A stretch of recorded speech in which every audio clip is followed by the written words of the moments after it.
Hello and welcome to Bounding into Comics. My name is John Trent. I'm the founder and editor-in-chief at Bounding into Comics. Today I got a story about Warhammer 40,000 Space Marine 2 and Gotham Knights writer implying that anyone who plays Hogwarts Legacy is transphobic. The writer, who calls himself Ashley Cooper, wrote on Twitter, "If you're going to insist on playing the wizard game," referring to Hogwarts Legacy, "stop bending yourself into a pretzel trying to find a way to explain or justify doing so, and have the conviction to just say, transphobia is not a deal breaker for me." In a subsequent tweet, the writer tweeted, "For anyone that thinks they're clever for mentioning that I own an iPhone, capitalism commonly backs us into a corner and forces us to choose between various bad options. But unlike me needing a smartphone of some kind for work, no one needs a certain piece of entertainment." It's an utterly ridiculous argument. No one needs an iPhone either, or a smartphone for work. I'm pretty sure you can do without that. I don't know of any job that requires you to have a smartphone. And if one does, I'm pretty sure that that smartphone is probably being used as proxy for some kind of other tool that you could use, such as a microphone recorder or a camera. So not only is that tweet absolutely insane and stupid and just proves that this writer has absolutely no idea what they're talking about, but their first tweet is also just as dumb and stupid. Playing a video game does not mean that transphobia is not a deal breaker for me. Playing Hogwarts Legacy does not mean transphobia is not a deal breaker for me.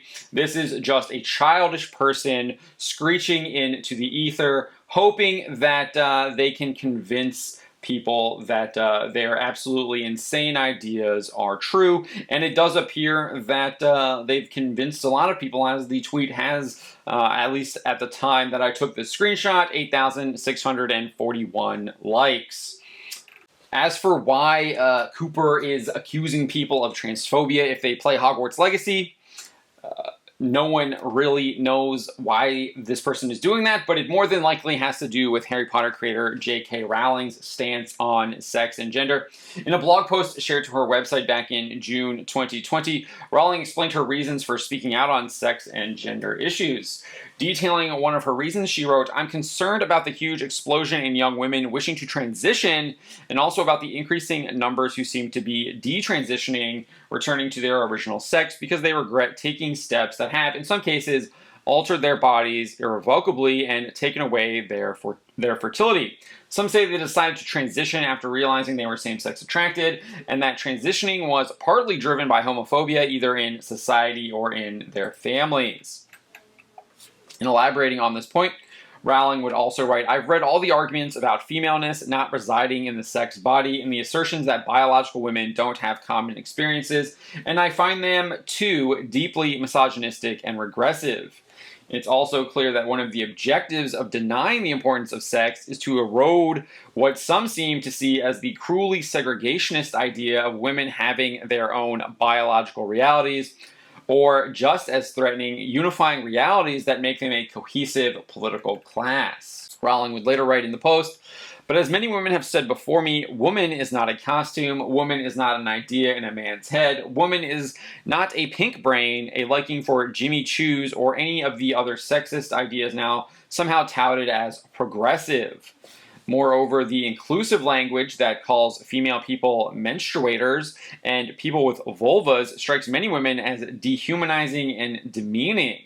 I understand why trans activists consider this language to be appropriate and kind, but for those of us who've had degrading slurs spat at us by violent men, it's not neutral, it's hostile and alienating." So my guess is Cooper is taking issue with Rowling's stance on sex and gender, and the fact that she created Harry Potter and this video game is based off of her Harry Potter world that she created.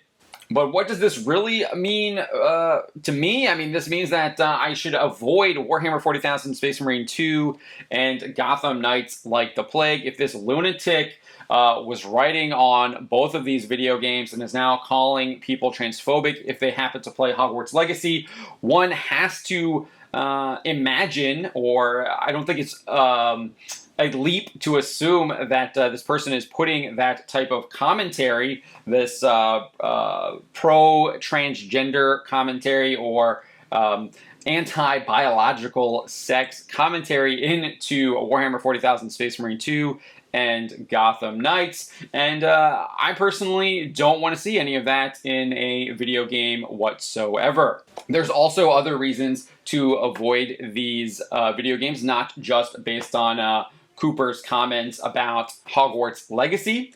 Back in 2017, Cooper expressed racist and misandrist opinions.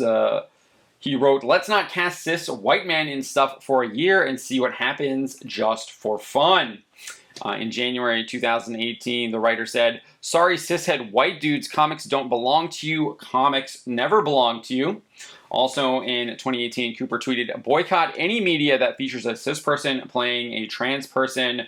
No exceptions." Cooper is also anti-police, calling for defunding of police and using the term ACAB, which stands for All Cops Are Bastards. So I will not be playing Warhammer 40,000 Space Marine 2, and I will not be playing Gotham Knights. Just not going to do it. I don't support people that hate me, and this Ashley Cooper person, or this person calling themselves Ashley Cooper, clearly hates people like me, and I'm not going to support them. Let me know what you think. Those are my thoughts. My name is John Trent, and you've been watching Bounding into Comics.